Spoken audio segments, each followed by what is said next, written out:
Desmond and the Lesson of Children. The summons. The storm came suddenly, black clouds boiling over the horizon and thunder rattling the panes of Everspring Manor. Desmond Abernathy, sleeves rolled and hands deep in damp soil, glanced toward the greenhouse's iron-framed windows.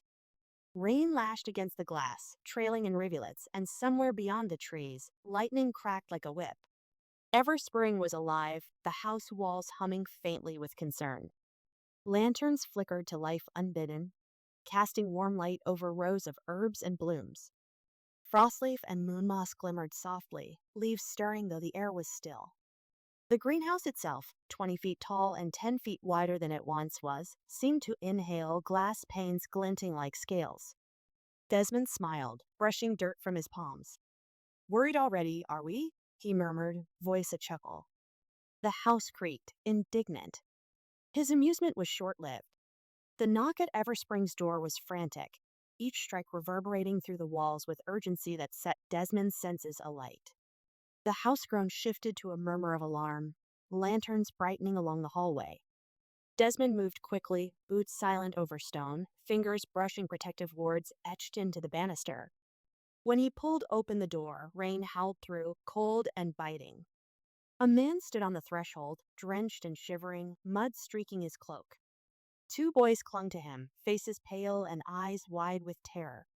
"Please," the man rasped, voice raw with desperation. You're Desmond Abernathy, aren't you?" "They said you." His voice cracked, gaze darting to his sons, limbs limp and breaths shallow. "My boys, they need." "Come inside," Desmond urged, stepping back and pulling the door wide. Quickly. The boys lay on cots in the greenhouse, faces ashen and breath rattling, veins traced with eerie blue. Bram, the Wendigo, loomed near the door, eyes dark with concern, while Celine's soft song drifted from the garden beyond, weaving protections that shimmered faintly in the air.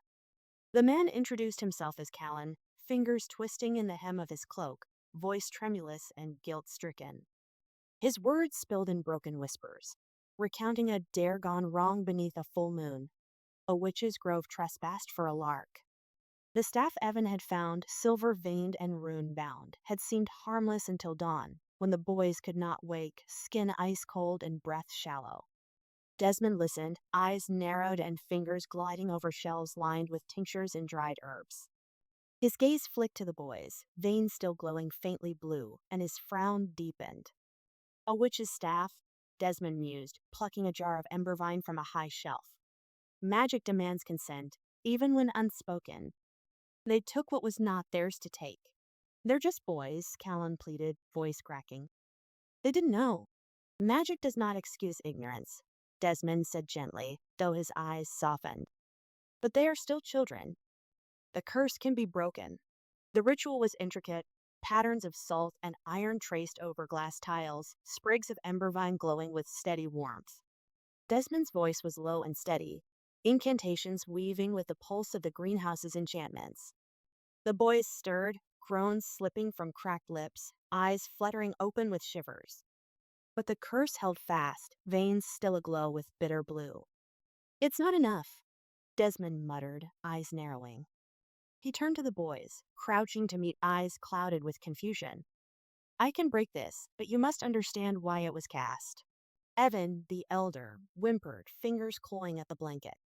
We didn't know. You took what was not yours," Desmond said, voice soft but unyielding. "Magic demands consent. You must return what you stole and offer apology freely, without coercion. Only then will the curse release." The boy's eyes glistened, guilt stark and unrelenting. Evan's voice broke, raw with regret. "I'm sorry," he choked. I was scared." Desmond's gaze softened. "Fear does not absolve us. Only honesty and atonement can."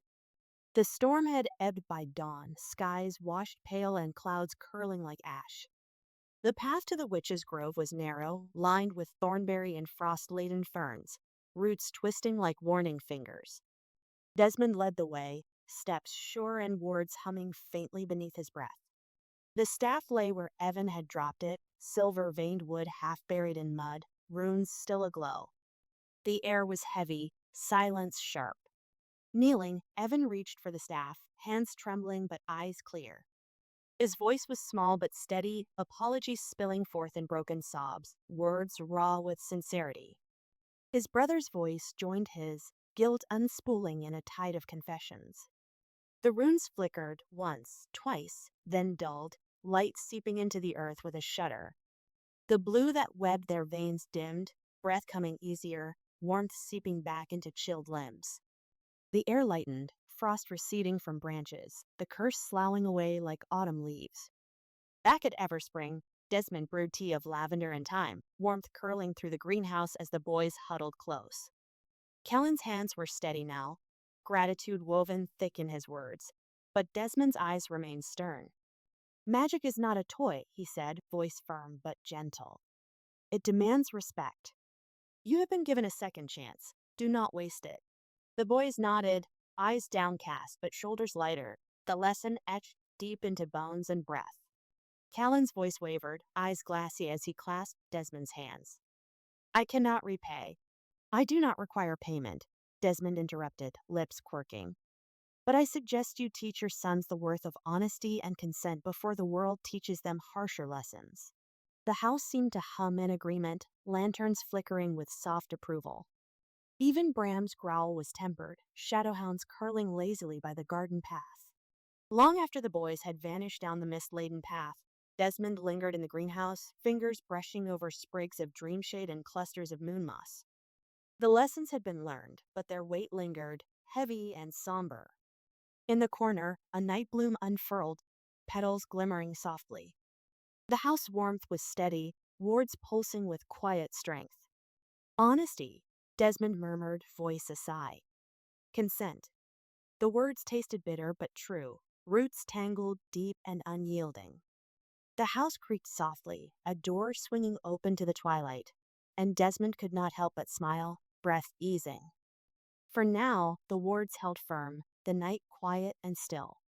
And somewhere in the dark of the woods, eyes gleamed, watchful, waiting, but content to remain hidden.